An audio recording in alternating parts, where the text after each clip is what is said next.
Bonjour à tous et bienvenue dans cette grande édition du journal de la mi-journée sous le titre Aveuglement. Le nouvel album d'Alice Ali est sur le marché du disque, un opus destiné à la fois au loisir et à l'évangélisation en cette période des festivités de fin d'année. La présentation de l'album s'est déroulée au cours d'un concert. La vulgarisation de l'Organisation sur l'harmonisation en Afrique du droit des affaires se poursuit en province et les derniers bénéficiaires de la formation datent sans cadres et agents des institutions et entreprises du Kasaï occidental. Adieu l'ancien plan comptable. L'industrialisation de la République démocratique du Congo pourrait être impulsée par Germain Kambinga. Le ministre de l'Industrie a présenté à ses collaborateurs du secrétariat général son approche de la question au cours d'un échange. Le personnel du ministère de l'Industrie a eu hier l'opportunité de se faire une idée de l'entendement de Germain Kambinga sur la question de l'industrialisation de la RDC lors de son exposé. Par le biais de cette communication, le ministre a voulu rapprocher ses vues de celles de ses collaborateurs. Ils seront jugés par rapport aux résultats du travail qu'ils auront fourni. Ces mots sont du ministre de l'Industrie prononcés lors de la journée d'échange avec les membres de son ministère appelés à exercer au sein de son cabinet. Cette réunion qui a pour objectif de partager l'esprit, la méthodologie, soit les principes de fonctionnement du cabinet axés sur les résultats. Ce gouvernement est dit gouvernement de cohésion. La cohésion, nous devons la traduire par des actes. Il était donc important qu'avant évidemment de mettre en place de manière définitive le cabinet de travail qui nous servira d'instrument d'accomplissement de l'action et de la vision du gouvernement. Il était important que les membres du cabinet aient cette formation pour les mettre au diapason des critères de performance et d'efficacité que nous attendons d'eux. Pour Germain Kambinga, le réveil du secteur de l'industrie au Congo entraîne le réveil du Congo géant. Ceux qui feront partie de ce cabinet seront sélectionnés sur un système méritoire. Nous allons éviter le mandarinat et les recommandations pour ne nous arrêter que sur des critères bien précis. C'est le ministère de l'Industrie, c'est le ministère au cœur de la problématique du redressement productif et économique de notre pays. Ceux qui sont là sont des professionnels du métier. Vous avez des banquiers, vous avez des docteurs en économie, des jeunes Congolais venus de l'étranger, mais aussi ceux qui exerçaient déjà des fonctions au niveau local. Le ministre qui se dit être un homme pressé pense que ses futurs membres du cabinet doivent s'imprégner de la logique du travail qui les attend. Alors que Kambinga du mouvement de libération du Congo a choisi de participer au gouvernement, Bertrand Bisimwa de l'ex-mouvement du M23 opte pour la voie opposée à travers une campagne de boycott du rapatriement auprès de ses anciens compagnons d'armée réfugiés. En Ouganda, 1600 de rebelles défaits se sont éclipsés cette semaine pour ne pas regagner la République démocratique du Congo. Refuser aux ex-combattants du M23 de rentrer au pays est une façon de zapper les efforts de paix en RDC par M. Bertrand Bisimwa et sa bande. Ces propos ne sont pas miens, mais plutôt de Kamba Sungeve, président de l'aile M23, camp de la patrie, contacté ce samedi. Pour cet ex-compagnon de lutte de Bertrand Bisimwa et de Jean-Marie Rouniga, bénéficiaires de l'amnistie, il faut que les gens apprennent à respecter la RDC et son peuple. Nous condamnons énergiquement la manipulation dont font l'objet certains de nos compatriotes civils et militaires, donc qui sont manipulés par une aile du M23 conduite par M.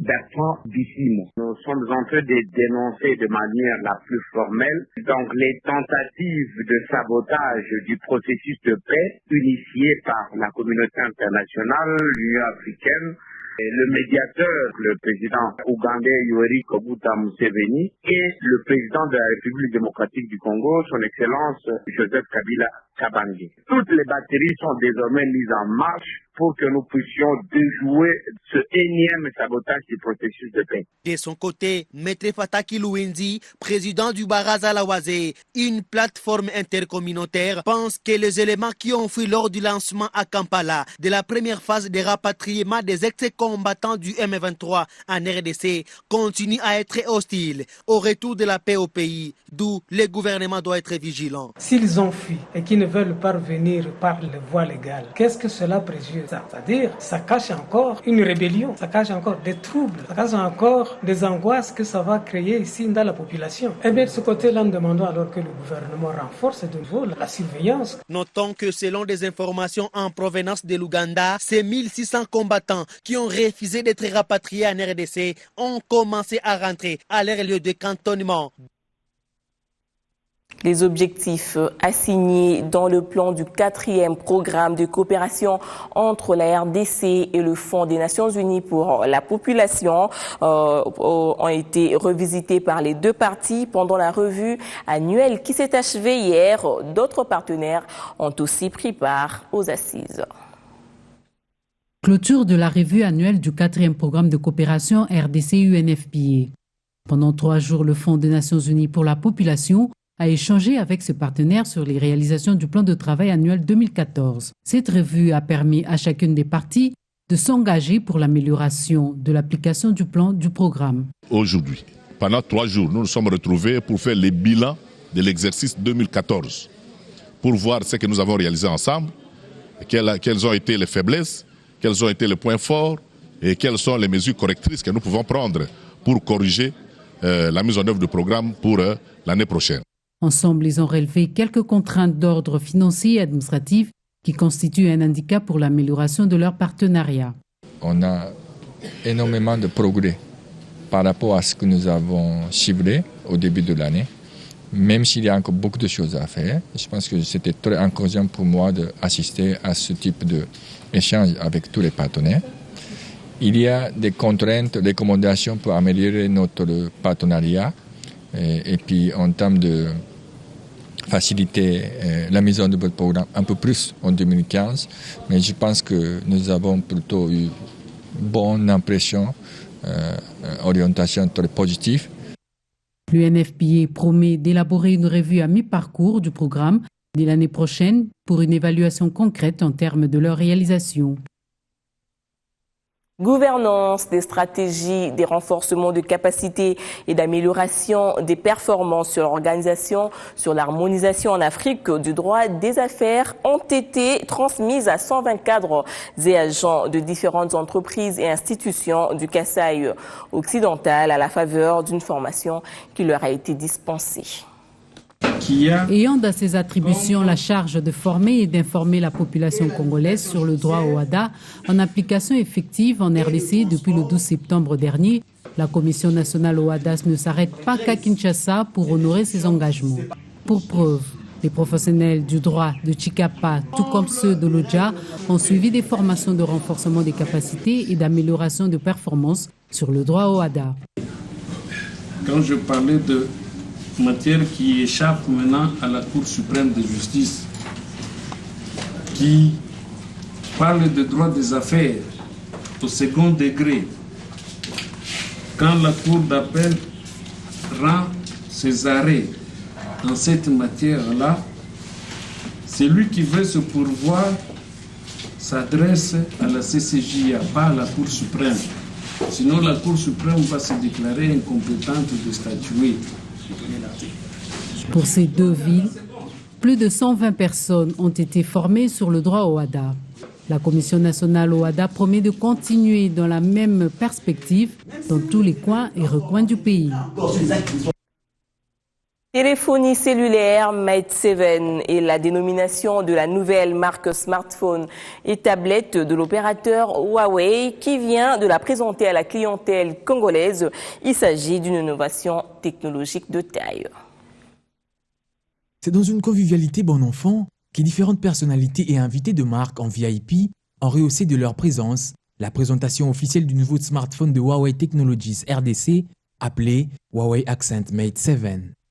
Mate 7, pourquoi? Tout simplement parce qu'avec ce smartphone, nous avons apporté 7 innovations majeures qui vont vraiment changer l'interactivité avec le smartphone. Vous savez, de par sa taille, par l'intelligence que nous avons ajoutée à ce smartphone, par exemple avec la puce, une puce maison Huawei, une puce propre à Huawei, le Kirin 925, qui ajoute plus d'intelligence à la mobilisation et à la gestion de ces smartphones. La marque de Mate 7, c'est aussi une marque très importante pour notre Huawei.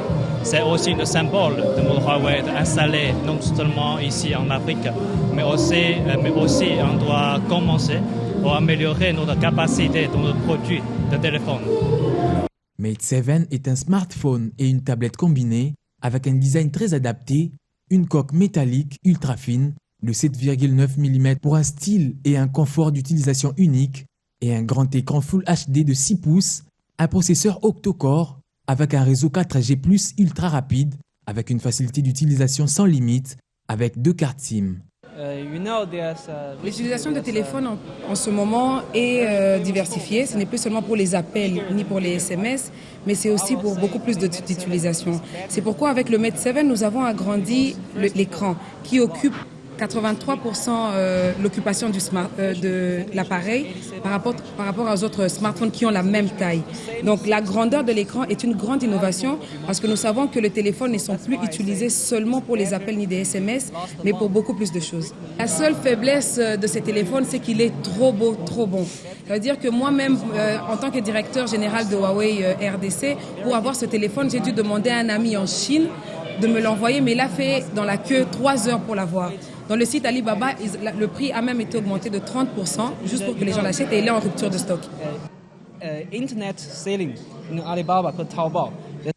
Avec 10 ans déjà en RDC, Huawei compte offrir le meilleur de la technologie de pointe pour satisfaire ses consommateurs. Ce nouveau smartphone vous est proposé à 643 000 francs congolais à la boutique Huawei en face de la Grande Poste. Alors faites-y un tour et faites-vous plaisir. Mate 7 pourrait être utilisé également par des clients d'Africell, cette entreprise de télécommunications qui a procédé à un échange de vœux de nouvel an entre la direction de la société et les employés sur fond des projets d'accéder à la 3G et à la première place dans le secteur afin de placer les employés dans de meilleures conditions de travail sans oublier d'offrir à la clientèle un service de meilleure qualité. L'année 2015 s'annonce sous de bons auspices à l'entreprise de télécommunications Africell, décidée de passer en 3G, garantir des bonus aux employés et offrir des services de qualité à la clientèle.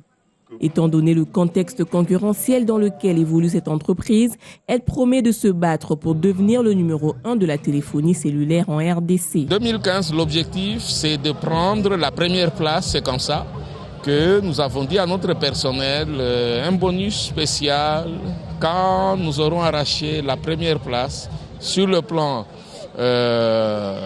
des subscribes, donc des abonnés, sur le plan des revenus, sur le plan de la qualité des services. Dans tous les pays où nous sommes toujours très proches de la population et nous faisons certes du business, mais nous avons des valeurs que nous protégeons, avant tout ces valeurs-là, les valeurs humaines. Du côté des ressources humaines, on est conscient de l'ampleur de la tâche attendue pour que le personnel s'épanouisse dans un environnement serein. Africell a prévu une grosse gratification à tous ses agents afin de leur permettre de bien fêter, Donc c'est une chose qui a déjà été faite. Donc c'est par rapport à ça que nous nous réunissons là aussi pour pouvoir échanger des vœux et tout ça. Et voilà. Je dirais à tous les agents de bien travailler, de continuer avec la même conscience professionnelle et des objectifs qui vont leur permettre d'atteindre leur target. Les membres du personnel font confiance à la hiérarchie de l'entreprise avec laquelle ils entretiennent des relations de convivialité. Quand Africell a commencé, il faut dire que le départ a été un peu tâtonnant. Beaucoup n'y ont pas cru.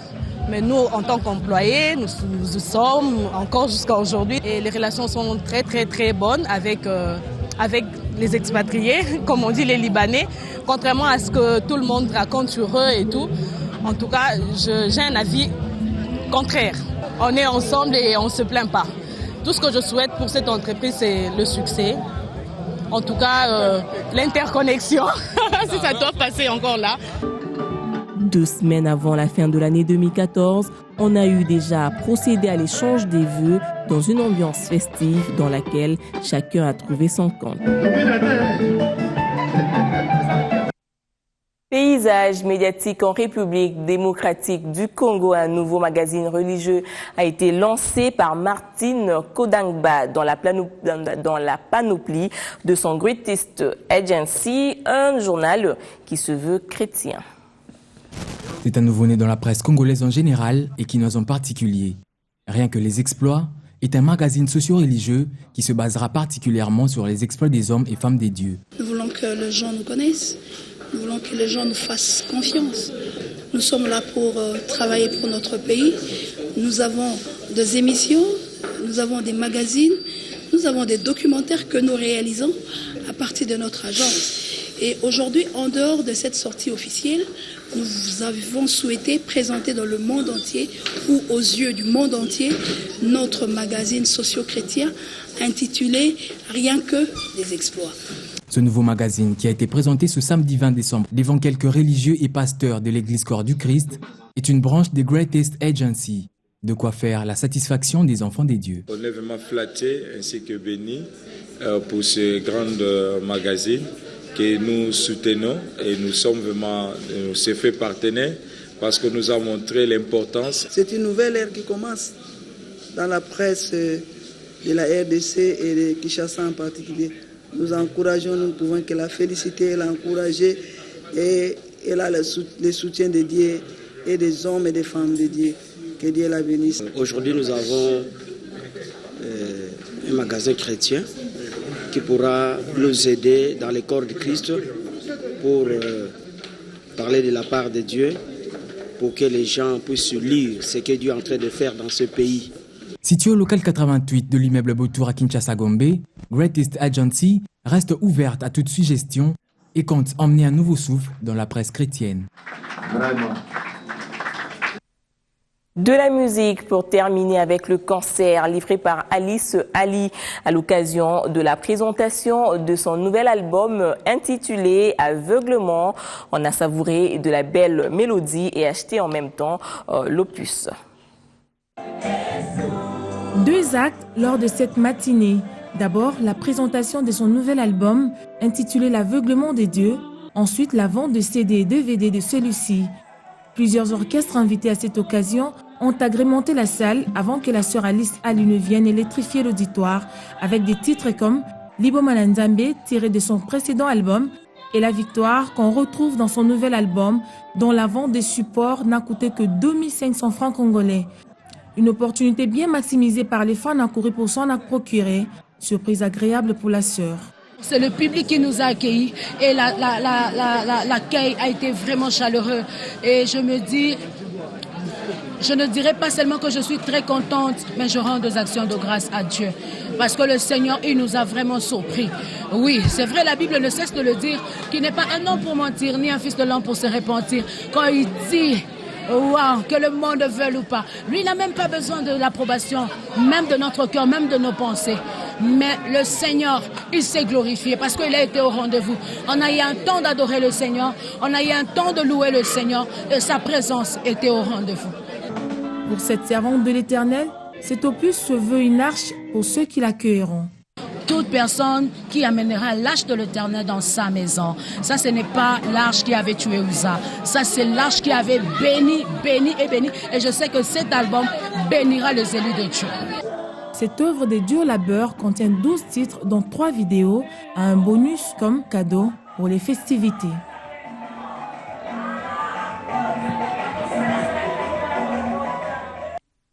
Reportage signé Bibiche Kingombe. Fin de ce journal. Merci de rester branchés sur B1 Télévision. Bon dimanche à tous.